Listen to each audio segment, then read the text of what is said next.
Coming up on Tech News Today, carriers help you know your limits, especially your data limits. Also, BlackBerry's App-pologize. Watch the show, you'll understand why I'm saying it that way. And Samsung keeps losing to Apple, so does HTC. You'll find out why next. Netcasts you love. From people you trust. This is TWiT. Bandwidth for Tech News Today is provided by Cachefly at CACHEFLY.com.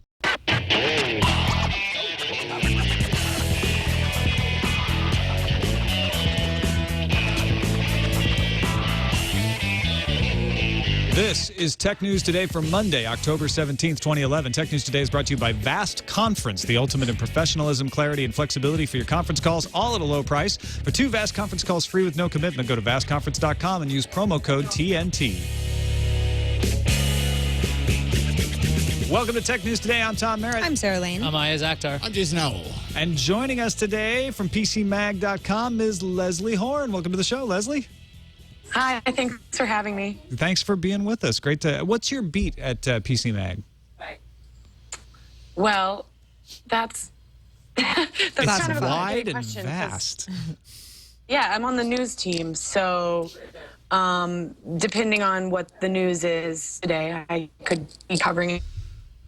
And I heard a couple iPhone-related stories and digital publishing stuff. So you played all fields. It's different every day. Yeah. Well, you're perfect for this show totally. then, because we're going to go all over the place, topic-wise, with stuff. Let's start with the FCC issuing a new ultimatum to the carriers saying, we'll regulate you if you don't come up with a plan to help bill shock. And the carriers have responded. Verizon, Sprint, AT&T, and T-Mobile have agreed to a voluntary plan, so it's not new regulation. They've agreed to send alerts to customers who go over their monthly voice data or text message limit. Carriers will also provide alerts to customers traveling overseas to let them know that they're subject to roaming charges when that's the case. However, they're going to take their sweet time to do this, 12 to 18 months. Well, at least they're going to be doing something in the long run. But there doesn't seem to be any standards that were set forth, or like, is it going to be 90% of your usage, and then they'll give you a text message, or are they going Do to they call have to let you know but ahead email? of time Right. a certain amount? You figure that the carriers would say, yeah, all right, let's all do this, because it'll save so much in customer service headaches. I mean, I know that I've spent, the majority of time I've spent dealing with any of my carriers over the years is always about something like this, where there's a dispute, or I don't understand where I was charged, some sort of weird data roaming thing I didn't realize I was doing. So in that case, it doesn't seem like this would be that big of a headache, considering what they would gain. Yeah, and some of the carriers already do this. I've had this happen where I've gone to Canada and AT&T sent me a text message saying, "Hey, you don't have a text messaging plan set up, so you're going to get charged for every text message that you send while you're in Canada. And click here if you want to set up a text message plan." So it's not like the carriers have been devoid of any of this, but they've agreed to all sort of standardize. But you're right, Leslie. Have you heard of anything about how much into your plan on average you'd have to be before you get any of these? Have you heard any details at all about this stuff?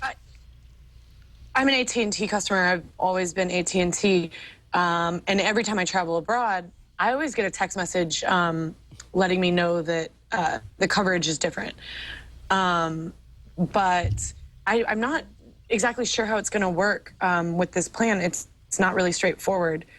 Not a lot of detail about it. I just don't understand why it's taking so long. That's the part for me too. It's 12 to 18 months. I guess if they don't already have a system in place, they've got to set one up. But even if all goes according to plan, it'll be a whole year? A year? It does seem like a long time. Yeah, and it seems like something fairly simple to send a user a text message saying, "Hey, you're roaming," just remind you that you're roaming. I don't know how that's very hard. Well, it's setting up the background systems, right? The systems that say this is what the plan is, this is how much they've done, and this is the trigger that sets it up. Seems like that shouldn't be too hard, but it is some programming and implementation and testing and all of that sort of thing. That's the problem with these huge enterprises like this. They can't move very nimbly. I wonder if the carriers are anticipating all the move to smartphones. I mean, there's still feature phones left around, and they're kind of straggling, but 12 to 18 months, their numbers will dwindle. So that makes a lot more sense why you start to wonder, okay, how much of my data have I used? What's going on with my smartphone? Maybe that will be easier to implement a system to go, okay, look, well, make sure you have an application available on your smartphone at that point. Because, I mean, again, there's no actual explanation on how they're going to do this. How would they do this for feature phones? Well, how they do it right now is they send a text. I would assume that they would do. I don't think that they would do an app necessarily. I think they would just send a text to anybody. That way, any phone that can get text messages, or they could send you a voicemail if all you have is a phone that makes calls. I can't imagine that too many people like that, but or at the very least, they send you an email that you can access through your phone. Yeah. I assumed that it would be a text. I mean, for example, I get a text every month telling me that my bill is ready. And I get a text telling me that the bill has been accepted.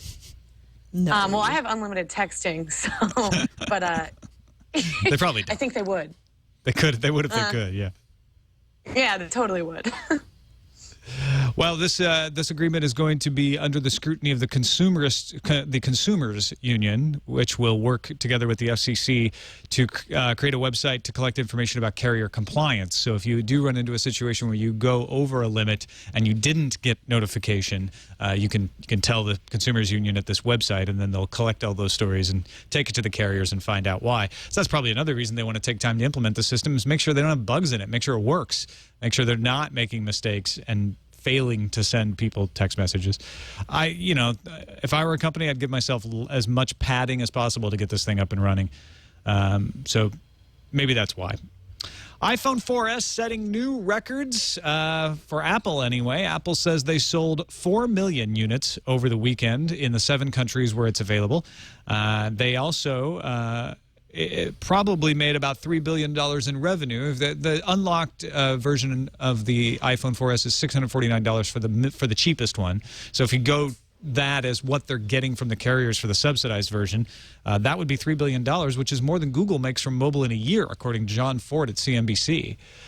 They're selling like hotcakes, despite all of the tech journalists being nonplussed and kind of not bashing it, but saying they were disappointed. Everybody's still buying them anyway. Well, now the big thing is all the people saying, well, those analysts sure didn't know what they were talking about. Boy, everybody was so ho-hum, and then they ended up selling 4 million units over the long weekend. So it's like people are just going to complain about Apple no matter how you slice it.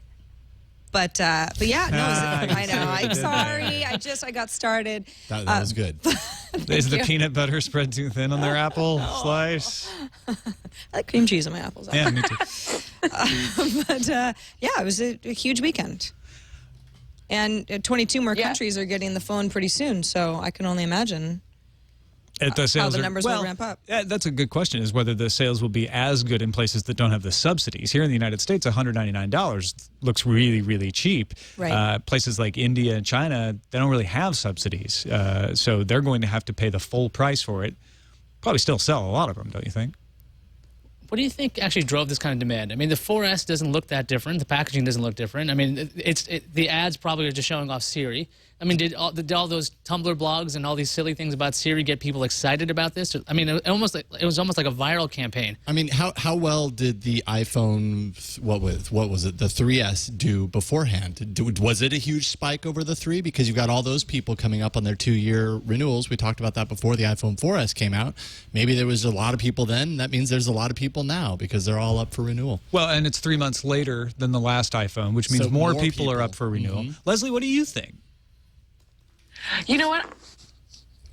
I know this is kind of a sensitive topic, but I feel like people were kind of moved by Steve Jobs passing away, and it happened in such a close proximity. I think, to be honest, that drove some of the sales. I think people are feeling nostalgic, maybe feeling, I don't know, maybe it inspired them to buy an iPhone. It's funny you say that. Sarah Lane and I brought that up last week when we talked about the 1 million sales and the pre-orders. And some people got offended in the audience that we would even suggest that. But we're not trying to say, and I don't want to put words in your mouth, but I'm pretty sure you're not trying to say that that's the only reason it's sold. But no, I think it could have a bump up. I think it's still sold plenty well on its own, though. I think more people are probably paying attention than would have otherwise because of, the added press. Then again, they say there's no such thing as bad publicity.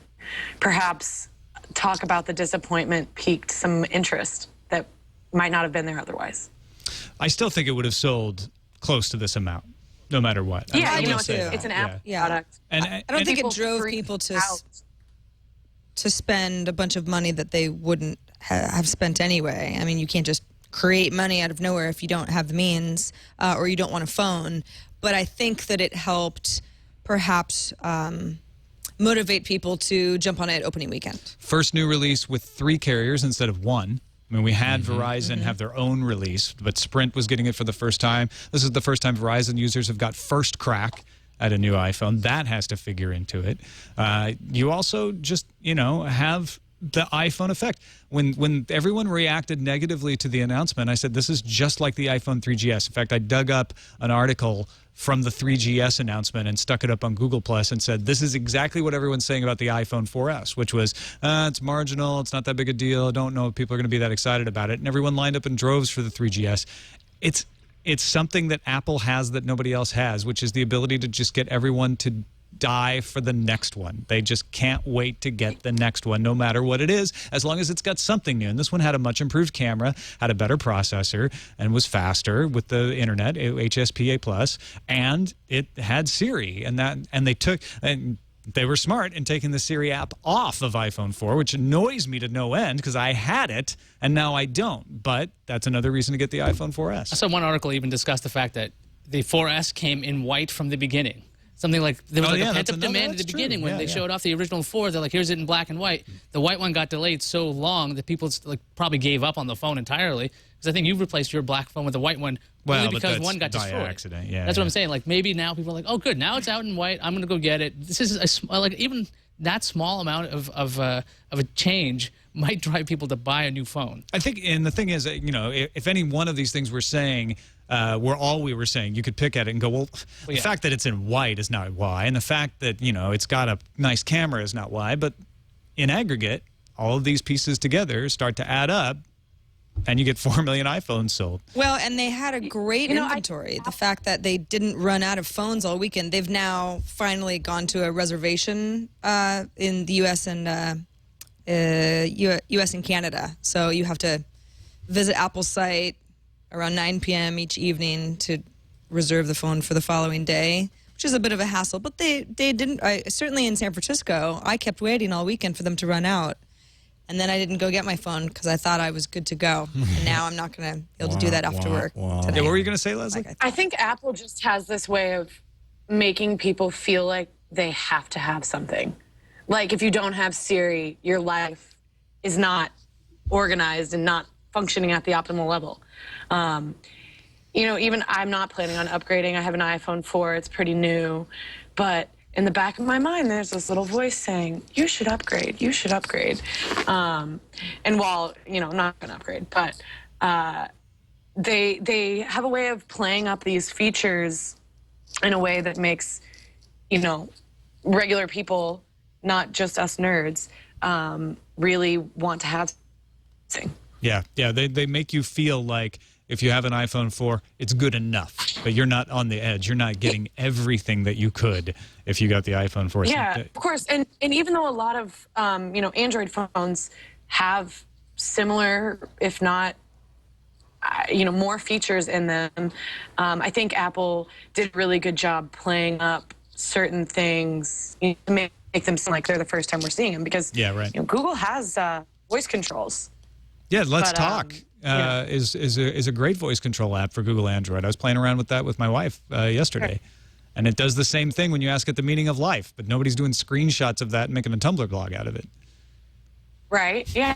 That's what I'm saying. Apple's played up Siri so much that it seems like this big groundbreaking thing when in fact, voice controls have been around. Yeah, Apple's really good at marketing that stuff. Also, 25 million people are already using iOS 5. So they're also good at moving people up to the next operating system. iCloud added 20 million users in less than a week. So most of those users of iOS 5 went ahead and signed up for iCloud or moved MobileMe over. Not without some problems. There have been issues with that, but I haven't had any. iCloud's been working fine for me. Let's move on to RIM, who had some problems last week for pretty much the entire week because of an outage. They have finally offered their apology gift basket. Here's their gift to you, the users of RIM, for the outage. They're sorry. Very, very sorry. And they're offering you $100 worth of apps. Sims 3, Bejeweled, Texas Hold'em Poker 2, Photo Editor Ultimate, Drive Safely Pro, that's drivesafe.ly, and Drive Safely Enterprise. Vlingo Plus, the virtual assistant. Their own Siri. So this is, we're sorry, here's $100 in RIM apps so that you don't go not anywhere. Cash. Yes. However, they are very, very sorry. They put out another statement to that effect. So they did the absolute. They followed the Sony model entirely. Absolute. They followed. Are they asking for absolution? Sure. Of their sins? Probably with this $100 worth of applications, or if you're an enterprise user, a month of free technical support. But this is the exact same model as Sony. We screwed up. Here's a blog post. Oh, here's a video of our CEO doing the same kind of thing, and we're going to give you the apology package. Here you go. Here's some apps or some games. I mean, like I guess it's good to have a model to follow, but I mean, why follow it so slavishly? Why not give some other interesting things than not this? a model people should be following. I'd be pissed. That would be break my contract. Who knows whether they're intentionally following the Sony model. But yeah, that is not going to, is that going to salve your conscience, Leslie, if you get a Sims 3 copy for free? Hell no. I mean, sorry for the app. Here is a copy of Bejeweled. No, that would make me more mad. It's like I don't know. I feel like that doesn't exactly play to customer loyalty. Yeah, what could they have done though? That's a good question. What would have been an appropriate response? Free credit, phones, free phone, free upgrade. We'll end your contract. I mean, but they're not the carrier. RIM is banking on QNX, right? So I mean, the fact is that's their future anyway. So why not give out playbooks? There you go. Nobody's buying them anyway. Free playbooks. Free playbooks for all. That might be considered an insult in some cultures. It came with. I prefer Bejeweled. Well, there's a solution where what to do with all those excess playbooks. There you go. How about It's just like giving me a refund of a multiple of the time I was without service? So we'll give you you were without service for 3 or 4 days. We're going to give you 15 days worth of service for free. Credited. Yeah. I mean, the problem is that they have to deal with the Prorate your carriers bill. then, because the carriers are the ones that are charging you, Right.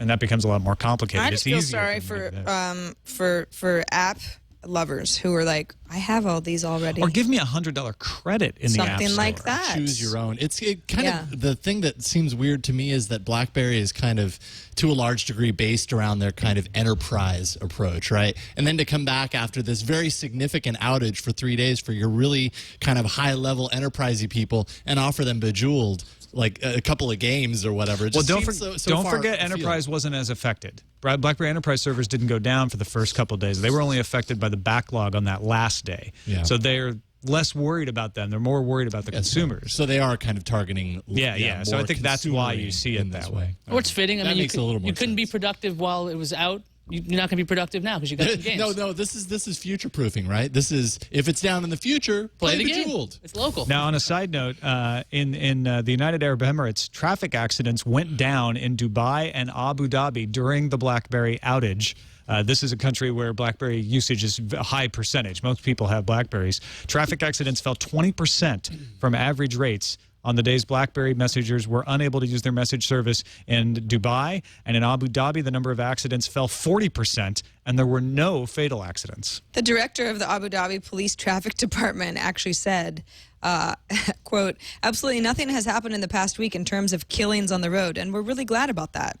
The roads became much safer while BlackBerry stopped working. That's probably why they include Drive Safely Pro as one of the free apps. It's like, oh, by the way, people are dying. But don't look at it while you're driving. Hopefully, I don't know what the app does. Well, Drive Safely probably is one of those things that like Locks turns you out. off everything when it hits a certain. Yeah, if someone sends you a text message, it'll like send them an automatic message back saying, I'm driving. It's the app to stop distracted driving. This is their site.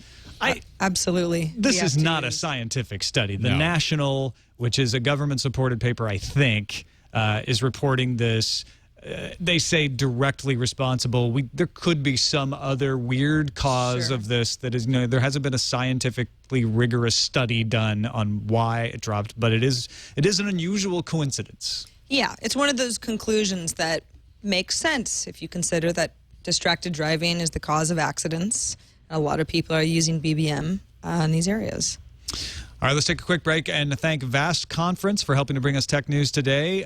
If you're like most folks, you want to do conference calls easily. You want to do them professionally. If you're doing a conference call, you're probably doing a business conference call. And you don't want it to be like, okay, I'll call you and then I'll forward it and call another guy and then you're on Skype and then everything goes out and then you're like, hold on, I have to call you back. And you just want it to be easy. You want to be able to do it like the big businesses do. When I worked at CNET, and I bet PC Mag is the same way, when you want to invite someone to a conference, you send them a phone number and a conference code. But you don't have to be a big enterprise to be able to work like that. That's what Vast Conference is for. You get a free phone number and a conference code when you sign up. Use it however you want, whenever you want. Send it to whoever you want. You control the conference from a web interface, so you can mute people, add people, delete people, and you can choose whether to use an 800 number or a regular number. It's still a low rate of 2.5 cents per minute for regular toll calls and 6 cents per minute for 800 number calls. You decide who to give that call number to, and then it appears like you have this big enterprise system, even though you don't. They don't need to know that. Vastconference.com is the place to go. Try it for free. Do a couple business calls with it. Use the offer code TNT, and you'll get 300 minutes of free calling. They figured that that's good for at least a couple of conference calls because it's per minute per person. So check it out, vastconference.com. Use that promo code TNT. We thank them for their support of Tech News Today. On to Google, pulling their Google Voice app from the Apple Store after complaints of crashing by many, many users. In fact, this is not something where some users are reporting it and Google's not acknowledging it. We actually have a quote here from the product manager, what's his name? Voice product manager Vincent Paquette told users late last week the company has found the sign-in bug and have come up with a fix, and we're testing it and hoping to release an update soon. And then later told Engadget, we removed the app so it did not affect additional users until the fix gets published. So I guess we're waiting for that fix to get published before it shows back up in the App Store. Working fine for me. That's so weird. I got don't it right understand here. that. Have you been able to sign out and then re-sign in? Because I'm not gonna, because then I'll lose. Then I'll. I have two Google Voice. I have two Google Voice accounts, and I was able to make a call with my whatever was signed in. When I wanted to switch to my main account, I could not sign in. It kept crashing over and over and over again. That's the latest version. I think it's like 1.3. Should I try it? Go for it. Why not right. brick Google Voice live? I'll do it. Fine. How do I sign? Settings? Do I sign? Yeah, sign out. Here we go. Okay. There we go. Let's see if I can sign back in. This is riveting. This is Riveting television, ladies and gentlemen. What will happen? Leslie, what do you think the chances are that I will be able to I sign don't back think in? it's going to work. You don't think it's going to work? That's why I was afraid Or have to you do updated it. the app? That's the other thing. It's not working for me, and I'm on an older version of the app. It hadn't been working. And that would explain why it was working for me, because it's a sign-in bug. Mm-hmm. No, That's what the audio listeners. working fine. It's working for you, so you're blessed with. Cyborg! You know something that we don't. I don't know. Remove him. Oh, no, it just crashed. As soon as I selected my phone, it asked me to select which phone number, and then it crashed. So there you go. Yeah, that was the issue that I would have is it would launch okay, and you'd go, all right, well, maybe that last crash was just a fluke, and then it would just continually crash. Obviously an issue. Yep. It's too bad that it wasn't found before. Interesting iOS 5 that they went public. pulled the app from the store.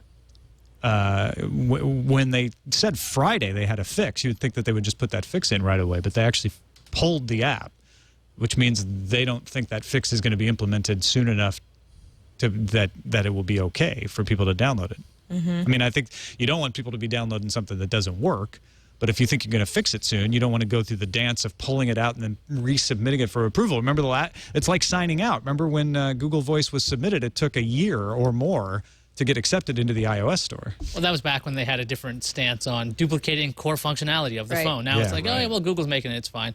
I would expect it to come back. I've seen applications get pulled and brought back within a week, not from Google. But I'm assuming they probably have some pull somehow. Say, hey, just say it's okay. It doesn't Yeah, crash. but Google has had issues with its apps in the App Store before. I worry that that it might take a long time for it to get back in the store. I hope not. We'll have to wait and see. Samsung today filed an injunction. Samsung's not getting any apps in the iOS store anytime soon. They filed an injunction request in Australian court. Remember, Samsung has lost now to Apple in the Netherlands, in Germany, and most recently in Australia. They actually had a negative ruling in the United States, although that case is still going on. They have filed a request against the iPhone 4S, which launched on Friday, saying it violates 3 wireless patents it holds relating to the use of WCDMA and HSPA. In Japan, Samsung filed a request for an injunction because they say the device violates 4 patents relating to HSPA and user interface. Florian Miller, Foss Patents, who's sort of the go-to guy on analyzing these sort of things, looked through the Australian filing by Apple last week. He found an interesting tidbit. Apple revealed that it is prepared to allow Android device makers like Samsung the ability to license some lower-level patents, but also wants to keep many of its inventions exclusive to its own iOS products. So what those lower-level patents are, we don't know, but the general idea is Apple says, listen, we won't accept, for no amount of money will we license something that allows you to compete on an equal level with us. Yeah, there's certain things, because usually what this is, and why you don't see people go to court, why you see Microsoft, for instance, settling with all kinds of people for Android patent infringements, is you cross-license. You say, you give us a little money. If you've got any patents that we might be infringing on, we'll adjust the amount of money, but we'll settle out of court. Apple's like, no, we actually, a few of these features that we have patented, we don't want anybody to be using except us for the term of the patent. So we're not going to budge on that. Right. I mean, that's their right. I mean, that's what patents allow you to do. But that's why certain countries have things like FRAND, where you can actually there's a fair. There has to be a fairness when you are going to license, and sometimes you have to license your things in other countries. I don't know what one is it this time? Australia. Yeah. I'm not sure what their rules are when it comes to allowing things to be patented not forcibly, but automatically. Right. But then again, it's probably just going to be mechanical license is often something like how that. That's referred to. Yeah. It's probably going to be a leveraging thing, right? So we're talking about Samsung still makes parts for Apple, right? That's right. And the Korea Times just reported that Apple will continue to use Samsung's chips in their next version of the iPhone. Right. So Apple is even still going, yeah, we'll pay you money for chips. So they'll probably say, remember when we said that thing where we'll never license these patents? How about those chips are really, really cheap? Somehow, I'm thinking there's going to be, this is all negotiation. This is a horrible, long, drawn-out negotiation. I get the feeling from the Florian Miller thing that this isn't negotiation, that Apple really is like, no, we don't want any other phones to be able to do these particular things anywhere. I mean, obviously Samsung wouldn't take the whole chip production line off the table for Apple because they need that stream of revenue. But how hard would it be for Apple to say... I mean, they obviously don't have another option besides Samsung anyway, because if they did, they'd love to remove that. I mean, there have been rumors of other companies stepping in. I think it was TSMC, Taiwan Semiconductor, was going to step in for the A6, the rumored A6, but their yield wasn't as good as Samsung's, and that was another issue with that. So, I mean, until there's a viable competitor, they have to deal with Samsung. Right. Very messy. Yeah, it is. Leslie, do you have any perspective on this? You've been following this? Well, Samsung kind of made it personal last week. I don't know if you guys heard about their pop-up shop in Sydney. Yes, right. We talked about that. They were selling $2 Galaxy S2s, like 2 doors down from the Apple Store. So, yeah, that's kind of a direct shot. Yeah, and these companies are big enough that one arm, the lawyerly arm, and the retail and marketing arm can hate each other, while the processor arm and the supply chains arms can get along just fine. They're holding hands. Sure. Yeah, it's not like it's one person. And by the way, this should have been introduced as part of our Patent Wars coverage. We might as well play it. Yeah. Well, because we have one other story in the Patent Wars coverage. ITC judge has now ruled on HTC's first complaint against Apple from back in May of 2010, finding no violation of the patents in question on the part of Apple. Apple's just winning victory after victory. They are marching victoriously forward in the Patent Wars. HTC, I mean, I think we've covered a lot of HTC patent cases, and I can't remember the last time they've won at all. They're like the Poland of the Patent Wars of World War II. That's pretty harsh. I know. But historically accurate. It's just, and HTC is still viable, and eventually they'll rise again. But Apple seems to have the strongest patent lawyers in these fights. I don't know. Yes, obviously Apple pays I'm sure they have the best lawyers in the business, but it's like, it's not as if Samsung doesn't also have the best lawyers that they could possibly find. I mean, these are just, Well, these are all good lawyers, but yeah, obviously somebody's got better lawyers. Well, better lawyers or a better argument. You know, I mean, it's not better just R&D. I mean, these are technologies that are patentable, right? So this is stuff that somebody sat around. Wait. You're suggesting that the patents are valid? Yes, I'm suggesting the crazy idea that somebody sat in a room and figured out a method. I totally agree.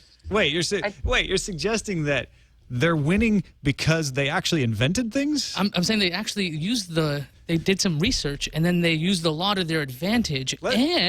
And crazily enough, somebody thought of all these things. That's nuts, Leslie. Explain this to me. Iyaz does have a law degree, but That's true. no, I mean, Apple is notorious for buying up these patents and buying up tons of patents that it never even uses. So I think the patents are probably valid in many cases. And apparently the law agrees with both of you. So let's finish up with Amazon lockers coming to New York City. This already existed in London and Seattle, but now New York gets them. Giant automated P.O. boxes designated exclusively for Amazon purchases. So you can't use these just as a regular P.O. box, but you also don't have to rent them. It's a service when you order from Amazon. One of your addresses can be a local drugstore or convenience store, and you choose to have your package delivered there. Then you'll get in the email a code that you take over to the store, punch in, a door will pop open, you get your package. I absolutely love this because this solves the issue that I have. If I ever want anything sent to my house, well, I'm never at my house during the hours that a UPS driver would come by my house. I could send it here, but not everybody has a workplace where that's appropriate. So it's perfect, especially in a drugstore, because you got to go in there all the time anyway. Will you use this, Leslie? You're in New York. You want to pop down to your local Morton Williams and pick up your Amazon packages? I'm psyched about this. I really am. I've been screwed by UPS so many times. I just moved a few months ago, so I had a lot of deliveries coming in. And yeah, I missed a lot of them and ended up having to go up into a whole other neighborhood to pick up my packages. So I would definitely use this. I think it's a great idea. I think, especially in a city like New York, it would really work. We're a lot of apartment dwellers.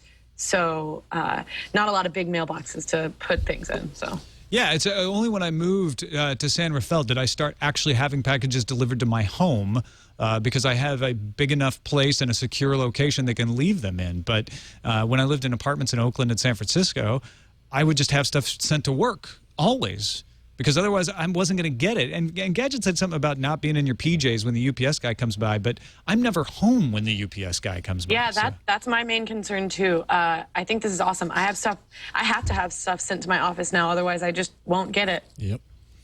Think of the alleviation of mailroom expenses that this will bring across the country. We'll actually be able to add jobs because of this, I have a feeling. Yeah. I think it will save our economy. Entirely, completely. It will turn around the Singularly. world recession. Greece will become solvent because of Amazon's locker program. You heard it here first. Thank you, Jeff Bezos.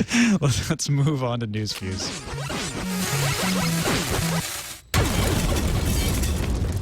Chinese search company Sohu.com reports that Alibaba chairman Jack Ma, and Jack Ma speaks, man. You listen, he's like the Eric Schmidt of China. He's raised enough money to acquire Yahoo. Ma was speaking at an event held by Taobao Mall, an Alibaba subsidiary, where he made it known he had raised $20 billion in cash reserves. That $20 billion figure is based on Yahoo's current valuation. Now, Yahoo owns 40% of Alibaba, and Jack Ma has indicated he would like to turn that around and own all of the Yahoo. Will he get all of the Yahoo? I just imagine him at this party going, oh, by the way, I got $20 billion in cash reserves. Guess what I'm going to do with it? Yeah. Buy Yahoo. I'm going to buy Yahoo. Like I said, I wanted to. Who's got two thumbs and $20 billion? This guy. Samsung announced it sold 30 million Galaxy S and Galaxy S2s around the world since the S series launched in June of 2010. So if you're wondering what the breakdown is of that 30 million, 20 million came from sales of the original Galaxy S, and the remaining 10 million are Galaxy S2s. NoScript is now available for Android. If you're unfamiliar with NoScript, it stops JavaScript, Flash, Java, and other plugins from running if they are considered malicious. This isn't some stripped-down version either. Its developer said the mobile version provides all the major security features of its desktop counterpart. And the dev also mentioned that this should work on Maemo if you are still on that platform somehow. Wow, and they can't bring it to Chrome? Like, seriously, not script. You can use not script on Chrome, but it's not the same as no script. The no script guys are great. I need it on Chrome. Okay, thank you. Not on Maemo. Amazon's Kindle Fire will squeeze the company's profit margins even lower because of the Kindle Fire, according to analysts. Barclays predicts Amazon will sell 4.5 million Kindle Fires. Amazon's losing $10 per unit on the Kindle Fire, according to IHS. But those two pieces of information together, and you can see why Ben Schachter of Macquarie Capital thinks Amazon may have a quarter in 2012 with negative operating margins. Jeff Bezos says, I'm saving Greece from debt. Screw you. And you can get your Amazon order at your local Dwayne Reed. You're welcome. Who cares? According to AndroidPolice.com, Ice Cream Sandwich will come with a photo editor built into the Android Gallery app. The site got its hands on a bunch of icons for functions like crop, rotate, other editing commands, which are baked into the Gallery APK. ICS will also have 19 filters. You hear that, Instagram? 19 filters. So you can vignette and sepia and emo to your heart's content. You hipsters. You know what needs to get more social? Energy usage, apparently. Facebook has partnered with Up-Power and the NRDC to make a social energy application so its users can see their energy user and they can compare energy use and compare that with their friends and national averages. Commonwealth Edison, the city of Palo Alto, and Glendale Water and Power users will be able to import their data into the energy app when it launches in early 2012. Don't ever underestimate the power of competition. Gamify electricity? Well, a little bit, yeah. You know, I mean, don't necessarily need to use the buzzword, but if my neighbors are all using less power than me, it's going to motivate me to try to undercut, use less power than them, show off. I mean, and that's the story of how you have a windmill in the back of your house. Yeah, exactly. That's how we all get windmills. Thank goodness. News Corp champion of paywalls everywhere will not place the sun behind a paywall. I'm not talking about the orb that burns fiery in the sky. I'm talking about the newspaper, The Sun. They'll restructure it to generate more revenue from ads, according to paid content. This may seem a bit strange, considering News Corp boss Rupert Murdoch has publicly called for all of his news sites to charge for content, but I think it actually shows that what Rupert Murdoch is concerned with is making money. A new mobile app for The Sun will also be available, but that app won't be free. He'll be making money off that app. Actually, I had somebody see that I had the Sun app downloaded on iPad today, and they wrote me a very angry email. Why would you ever download that? Have you ever read that? It's a horrible newspaper. This is what I do for a living. It's a tabloid. Review apps. Yeah. The error was a little less sweet over the weekend when Sesame Street's YouTube page was hacked and all the videos were deleted, and then they were replaced with hardcore porn. Oh, that's just awful. It's very low blow. It took Google a little over 20 minutes to take down the hacked YouTube channel. The Sesame Street channel has since been restored. In the About This user section, there's now an apology for the incident and a recommendation that for child-safe video, you should go directly to sesamestreet.org. Occupy Wall Street, not Sesame Street. No. That was just wrong. Order has been restored because ICANN will be the new home of the time zone database. A copyright infringement case took down the time zone database, relied upon by pretty much every Linux distribution. Lab is suing Arthur David Olson, the current coordinator of the database, saying he owes the company royalties because he stole time zones. Well, at least time zones is saved for now. Let's check in on the randomizer. Hey, randomizer. What do you got for us today? Well, it's not Siri, Tom. Yeah, randomizer. She just says the one thing. Tell me a story. An interface created jointly by Microsoft and Carnegie Mellon Human Computer Interaction Institute, or CMHCII, allows for interfaces to be displayed on any surface. So this reminds me of that multi-touch key, or that touch keyboard that projected onto the. Except this works better, and it can work on your hand. Like, it just projects an interface on any surface and then figures out multi-touch. The way it works is it scans 3D space. It's a shoulder-worn system, and the UI is always accessible using a Pico projector and that 3D scanner. It's kind of like a Kinect, like having a Kinect on your shoulder. This is something Microsoft's wanted for a long time. I remember an old CES demo with Bill Gates showing off like a kitchen computer where a projector shot down an image, and he was manipulating things because in the kitchen it's not exactly the best place for a computer. This thing would be so great to have. Just imagine, they showed a demo of dialing on a notepad. I'm not really sure why you'd want to do that, but I guess you could. A phone, but it seems really kind of a... Because somebody just wrote you just wrote somebody's number down, and then you just go pop. This... You can dial it right there. Leslie, can you see any uses for this? Yeah, I want my robotic arm to be touchscreen. But besides that, no, I think this could be really cool. Did you guys see the video that was floating around of the baby, and she's using an iPad, and she's like swiping like a pro, and then it cuts away and she has a magazine and she's all upset because the magazine does not work. It's not touchscreen. I saw that. I've seen that. I did the same thing today with my laptop. And I'd been working on a tablet, and then I looked at my laptop and I reached to touch the screen and realized that's not a touch screen. And so yeah, I think it could be really cool. There could be a lot of uses, and just practical uses. Yeah, if you had the shoulder-mounted projector, your screen becomes a touchscreen. Yeah. That magazine, Totally. You could actually pinch and zoom. Wow. There you go.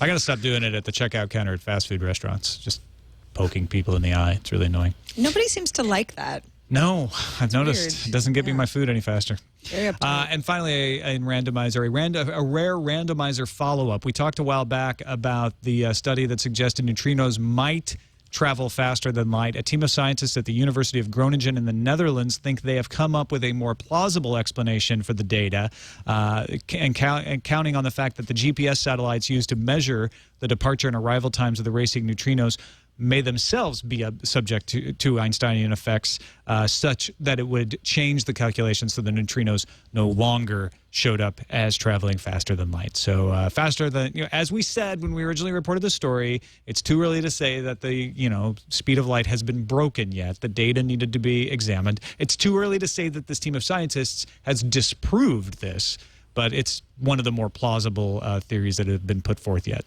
Does the neutrino bar joke still work? Neutrino jokes always work. Okay. Sarah. Well then, that's this is fine. one of the 5 sacred rules of comedy.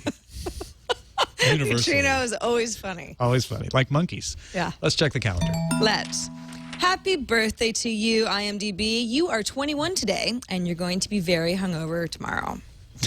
But have a really good night. After all those movies. Yeah, they had a big Movie 20th night. anniversary last year. So this is, it's 21. That's a nice, healthy time in internet years. The Novell Microsoft trial has begun in Salt Lake City. You might be like, wait, what's this trial again? Utah-based Novell is accusing Microsoft of antitrust behavior back in the mid-90s. Yeah. Yeah. When Novell IMDb was young. Yeah, remember when, WordPerfect was really hot? Well, Microsoft monopolized that whole business, and they harmed us, and we could never really recover. That was back when I was WordPerfect. using WordPerfect. That's right. Nortel actually originally sued in 2004. So this case has finally the jury's been selected, and they're getting their opening remarks from both sides. BlackBerry DevCon America starts tomorrow, October 18th, and runs through the 20th in San Francisco. Apple earnings are due tomorrow for their Q4. That's tomorrow, October 18th. Also tomorrow, Verizon and Motorola are going to unveil something, and nobody knows exactly what it is, but we think it might be the Motorola Droid Razr. Images of the phone leaked out today, as did a file name. I thought it was going to be the Spider. Well, that's what the one of file those. name says. So, Is that hard the same to name for the say. same thing? Or I two bel- different names for the same thing? I believe it's not the the same name. phone. Yeah.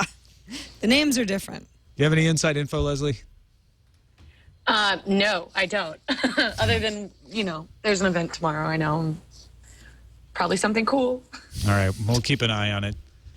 They're up against the ice cream sandwich announcement, though. That's what everybody cares. Yeah, it's kind of unfortunate timing for them, don't you think? Because they had this planned well in advance, and then suddenly ice cream sandwich gets moved to that day. It's going to kind of eclipse it a little bit. When Google finishes buying Motorola Mobility, this won't happen again. Right. They'll be like, we'll time this a little bit better. Right. Look out, something's incoming. Incoming message. It's a Oh, it's message. a message. Okay, from good. John Rutherford, who's very upset about iOS 5. He says the showstopper for him is the new music app on the iPad. For listening to podcasts, it's now totally worthless for him. They have removed the half X, 1X, 2X buttons, the back 30 seconds button, and the blue ball to show which ones have not been listened to yet. Having listened to Tech News Today at 2 times since his first day, even when they fixed the bug, listening to you at 1X without a way to change it to 2X would be listening to you at half speed from my point of view. I love your show, but not that much. Bye, John. I guess John won't listen to us unless we talk faster. Maybe we'll just talk faster. But see, he's not going to even know his You email could just was read. use Downcast. That's a really good app that does 1X, 2X, 3X. Someone tell John if you see he's not him listening. to use Downcast. John, we need you back, man. You've got options. All right. Next email from Dragonblight from Dragonblight Server. That's an interesting name. Greetings, TNT crew. I went out to see Real Steel last night, the robot boxing movie set in 2020. Lo and behold, user interfaces were controlling some of the chrome-dipped combatants were HP branded. From that moment on, I knew. The engineers down at HP finally found hardware that makes WebOS shine. 15-foot-tall mechanical hand-to-hand combatants that fight without relent. No wonder their touchpad fell on its face. It didn't have the punch users craved. Hey. Dragonblight server is a WoW server, by the way. Got it. That's where Nex is from. Yeah. That WoW server called Dragonblight. Now, did anyone hear about the story that HP closed their touchpad stores? Yeah, the their WebOS stores are gone. Did anyone now. remember they had WebOS stores? Weren't they little benches? Or is were they that kiosks? wasn't that the what picture looked it like was? a full-on I store. saw a picture of what looked to be a store, and I think with Pixies, if you bought 4, the price dropped from $25 to $15 each. So if you wanted to get a 4-pack of Pixies, you could have gotten for $60. Why? I have no idea, but you could have done it. Wow. Those are gone. So. All right, that's it for this edition of Tech News Today. Thanks, everybody, for listening and watching. And thanks to folks who submit stories at our Reddit, technewstoday.reddit.com. D2 Phillips, White Hat TX, DM Max, please be serious. Okay, Captain Kipper and Flash Cider all submitting stories today. Thanks to them and thanks to everybody who gets in there and votes things up or down. We've got 2869 readers in there. The more people we have using it, the more helpful it will be. So go check it out, technewstoday.reddit.com. Leslie Horn, a pleasure having you on the show today. Thanks for joining us. Thanks for having me. It was fun. Let folks know about what you're doing over there at PC Mag and where they can find your work. Oh, you can see what I'm doing and what everybody at PC Mag is doing at www.pcmag.com. And you can find me on twitter.com/LesHorn. I'm also on Google+, pretty active on there. So if you like weird stuff, I'm always posting weird stuff as well as stories. So. Excellent. You can find us back on the web at twit.tv/TNT. Email us TNT@twit.tv or give us a call 260-TNT-SHOW. We'll be back tomorrow with an all-new episode. See you then.